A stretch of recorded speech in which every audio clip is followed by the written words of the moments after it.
So this was the first Raw following the Royal Rumble match, the Royal Rumble PLE, I should say. We had both Royal Rumble winners, main event Jey Uso and Charlotte Flair, respectively, here on this show. And overall, I thought the show was a pretty good show. It really, has us thinking as to what the Elimination Chamber match is going to consist of for both the men and the women's side, because we had qualifying matches, I believe, between Liv Morgan and Io Sky and CM Punk and Sami Zayn in the main event.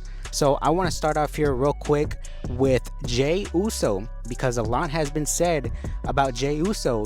There's been a lot of discussion regarding him winning the Royal Rumble match. Some people are for it, some people are against it. But I think overall, for me, I'm just more shocked that they went with Jey Uso. I don't hate it per se. But I definitely did not have it on my bingo card, on my wish list, I think. But main event Jey Uso came out here, and honestly, bro, after this entrance and after the whole reception that Jey Uso got, it's literally impossible to even root against Jey Uso, because he came out here, everybody was going crazy.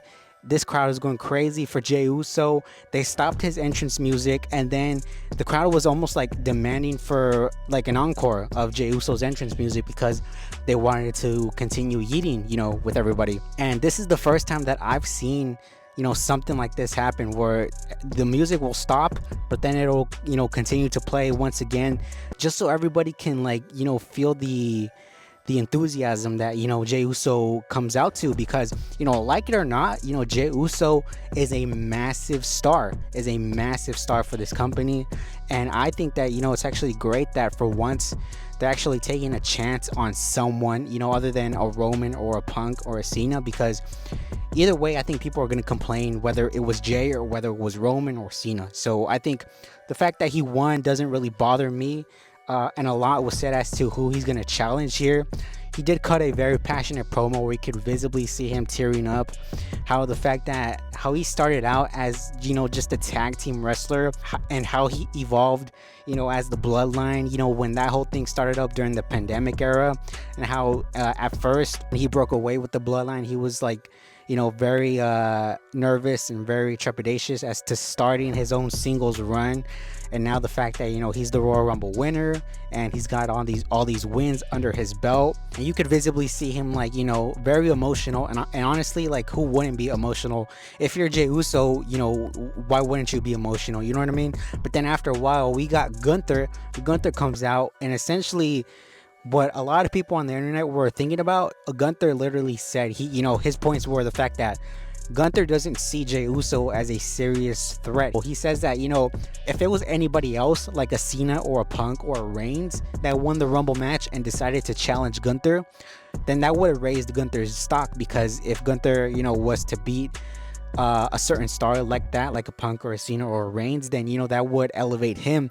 But he says that doing this again with Jey Uso, it has everything to gain for Jey Uso and everything to lose for Gunther. And Jey Uso speaks up and says that he's fed up with the fact that how everybody's trying to dictate what Jey Uso is and who he is. He says that he's gonna go to SmackDown this week, he's gonna holler at Cody, he's gonna see what's up with Cody, whether he wants to pick Cody or Gunther at WrestleMania, and he'll let us know eventually who his pick is going to be for WrestleMania 41, which obviously is going to be Gunther. I mean, I don't think anybody is realistically thinking of Cody against Jey. I think you'll see Cody against somebody else, probably a Punk, but I think you'll see Gunther against Jey at WrestleMania Night 1. We also got the women's side of the Royal Rumble winners. Charlotte Flair comes out. She came out here to a less than positive reception compared to Jey Uso. I mean, everybody in this crowd loved Jey Uso, but everybody in this crowd unanimously hated Charlotte Flair. And I think, I don't know what they were trying to go for, if they were trying to actually get Charlotte Flair over as a babyface, or if they wanted people to turn on her. But bringing back Charlotte Flair as a babyface was never going to work, because people don't buy the fact that she's this underdog, that she's this likable character. Who realistically is going around saying that they're the greatest of all time and is still a babyface and you like that person? You know what I mean? So Charlotte Flair came out here and she said that she missed the fans, that, for a year and a half, I think she was out with a knee or ankle injury of some sort. And she said that how she missed the fans, and immediately people started booing her. She said that, the people could boo if they want. That doesn't change the fact that she's the greatest of all time, etc., etc. This brought out Rhea Ripley, and, these two women, they have history because they wrestled before, and they brought this up, the fact that, each woman has a win under their notch over the other one. And Rhea Ripley says that, the reason that Charlotte has a win over her was because she was just a kid at that time, but now she isn't a kid. Now this is her show, this is the Rhea Ripley show. And Charlotte Flair, does say that, she's gonna go to NXT, she's gonna go to SmackDown to see the champions over there to make up her decision as to who she's gonna end up picking at WrestleMania. And Rhea Ripley reiterates the case that she wants Charlotte Flair to pick her because, Charlotte Flair still sees her as quote unquote a kid, and, wants to beat that respect into Charlotte Flair. So again, pretty obvious as to who Charlotte Flair is going to pick, and that's going to be Tiffany Stratton. I don't think they're going to pick Rhea Ripley against Charlotte Flair. I think Rhea Ripley, her fate is going to be decided in that women's Elimination Chamber match, which, we got some qualifying matches for that. We got Liv Morgan against Io Sky. And really what I want to talk about there is the finish. So earlier during the show, there's a segment in which Rhea Ripley and Io Sky are in the back, kind of discussing potential WrestleMania match. Get attacked by Raquel Rodriguez and Liv Morgan. She comes out during the Liv Morgan and Io Sky match and essentially puts her hands on Liv Morgan and indirectly disqualifies Io Sky. So Liv Morgan advances into the women's Elimination Chamber match. And, they're kind of building this tension between Rhea and Io, because obviously if you're Io, you have to be pissed. You know what I mean? Rhea Ripley just came in here and stole your shot or blew away your shot to eventually challenge for a world championship. So, at first I was, this decision I was not super high on.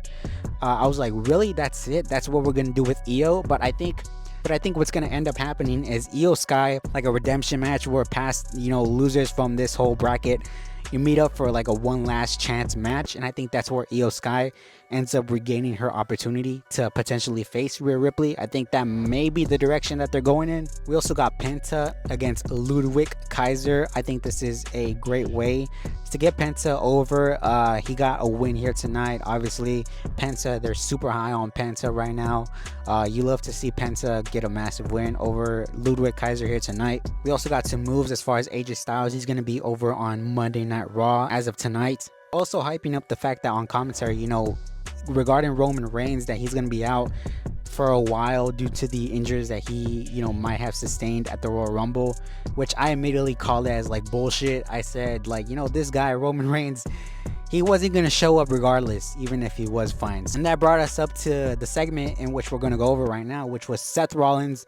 Seth Rollins came out here dressed up as The Undertaker and addressed, Roman Reigns, CM Punk, and the whole Royal Rumble match. He said that, he's the one that caused Roman Reigns' injury. He's, glad that somebody like Roman Reigns didn't win the Royal Rumble because they hurt the people closest to them. He said that he caused Roman Reigns' injury and that Paul Heyman or the WWE, they're not going to tell you that, but Seth Rollins will. And he said regarding, the win that Jey Uso got at the Royal Rumble, he said that he's glad for somebody like Jey Uso. He said that finally something good happens to the good people. He had the opposite to say about CM Punk. Obviously, he was glad that, Punk did not end up winning and that he got eliminated by Logan Paul. But he called out Sami Zayn because, as I said before, Sami Zayn did have a match here tonight in the main event against CM Punk for a qualifying match, and he called out Sami Zayn here to essentially hype Sami Zayn up against CM Punk. He made it sound like Sami Zayn was the underdog, which he was, and he made CM Punk almost sound like the devil here. People like CM Punk don't care about anybody but CM Punk but themselves. And, after a while, CM Punk did come out. Seth Rollins and CM Punk almost ended up brawling in the entrance ramp before this match. So we ended up getting this match where obviously it was a really good match. And during this match, CM Punk was almost the heel He was almost playing the heel in this match. You know, that was his type of role in this match, because there's a moment where I think Sammy's in the corner and Punk, you know, just has him by the ears and is almost like pointing at the WrestleMania sign, saying that WrestleMania is his time, that Sami Zayn isn't on his level, almost like a heelish type role tonight for CM Punk. We had some really close near falls, but eventually Punk hits the GTS and pins Sami Zayn. At the end of the match, CM Punk goes for a handshake, but Sami Zayn, you know, he's reluctant at first, but eventually does, you know, shake CM Punk's hand. And from out of nowhere, you hear and you see Kevin Owens re-emerge following the Royal Rumble with a black eye with the Sami Zayn Forever shirt, coincidentally. And he attacks, he bumps Sami Zayn into CM Punk, so CM Punk is taken out. And then he package pile drives Sami Zayn, and this was such a gnarly package pile driver. Like, you literally saw like Sami Zayn almost like bounce from the mat and, you know, hit the mat after this package pile driver. We were wondering when, you know, Kevin Owens would eventually snap on Sami Zayn. Well, it turns out tonight was the night following the Royal Rumble. Now, I think, you know, based off of the fact that, you know, Kevin Owens already attacked Zayn, I think it's only evidence that we're going to get Sami Zayn against Kevin Owens at the Elimination Chamber. You know, coincidentally, it is in Canada. I think it's in Toronto, Canada. So, you know, home country for both Zayn and Owens. And I think we may get the return of Randy Orton in that match to help aid Sami Zayn. So I'm really looking forward to that match, obviously. So I thought this was a fantastic ending to end off Raw, and it's sort of like you never saw a coming type of scenario here. But yeah, let me know what you guys think down below of Raw here tonight. I thought it was a pretty good show, pretty solid show. And let me know what you guys think down below. And until next time, take care.